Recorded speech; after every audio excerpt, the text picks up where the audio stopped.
எல்லோருக்கும் வணக்கம். இந்த பதிவில் நம்ம என்ன பார்க்க போகிறோம்னா ADRMS அதை பற்றி பார்க்க போகிறோம்.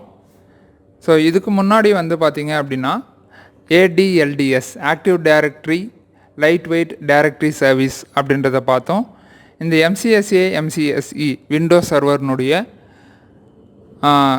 சீரியஸில் நம்ம ADRMS பற்றி இப்போ பார்க்க போகிறோம். நம்ம வீடியோக்கெல்லாம் உங்களுக்கு பிடிச்சிருந்தா லைக் பண்ண மறக்காதீங்க. உங்களுக்கு ஏதாவது சந்தேகங்கள் இருந்தால் நீங்கள் கமெண்ட் பண்ணுங்கள். அப்படி இல்லை அப்படின்னா பிடிச்சிருக்கு பிடிக்கல நல்லா இருக்குது நல்லா இல்லை அப்படின்னு உங்களுக்கு என்ன தோணுனாலும் பரவாயில்ல, அது கமெண்ட் செஷனில் கமெண்ட் பண்ண மறக்காதீங்க. இப்போ வாங்க நம்ம கிளாஸ்க்குள்ளே போகலாம். So ADRMS active directory right management services, சரிங்களா? ஸோ அப்படின்னா என்னன்னு பார்க்கலாம். நம்ம எந்த ஒரு விஷயத்தையும் நம்ம பார்த்திங்க அப்படின்னா அதை பற்றி படித்தா மட்டும் போதாது. முக்கியமாக என்ன பண்ணணும் அப்படின்னா முடிஞ்ச அளவுக்கு ப்ராக்டிக்கல் செஞ்சு பார்த்துட்டா நம்ம மனசில் ஆழமாக பதிஞ்சிரும், சரிங்களா? So practice makes you perfect. So இந்த active directory right management services, இப்போ ரைட்ஸ் அப்படின்னா என்ன? நம்மளுடைய உரிமைகள், சரிங்களா?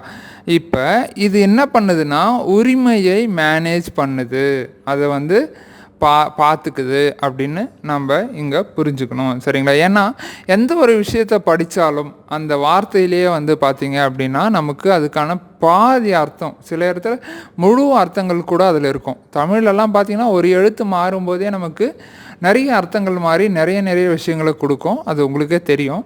ஸோ அந்த மாதிரி தான் எல்லாமே.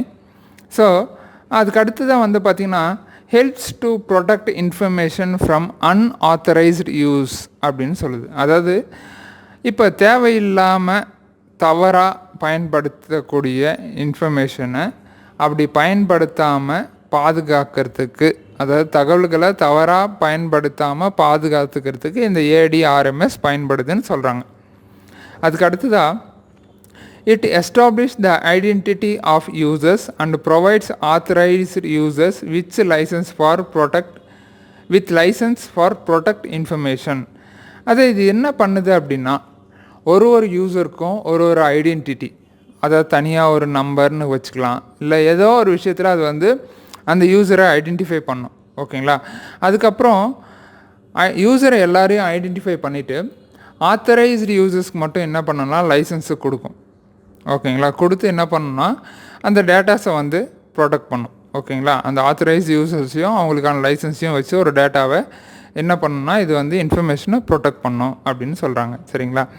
So ADRMS allows individual and administrator, அதாவது ஒரு தனி ஆளாக இருக்கலாம், அப்படி இல்லைனா அட்மினிஸ்ட்ரேட்டராக இருக்கலாம், ஓகேங்களா? த்ரூ IRM பாலிசி, IRMனு ஒரு பாலிசி இருக்குது. அந்த பாலிசி வழியாக என்ன பண்ணுதுன்னா specify access permissions of to documents work group and presentation, ஓகேங்களா?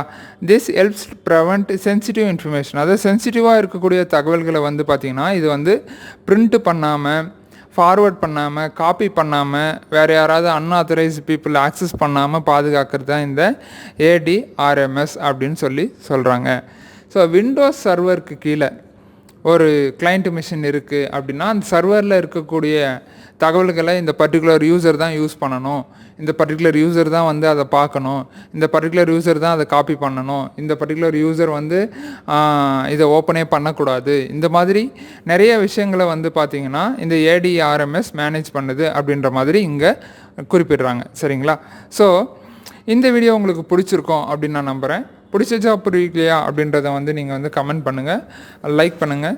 அடுத்த வீடியோவில் இன்னொரு புது விஷயத்தோடு நாம் சந்திப்போம். நன்றி.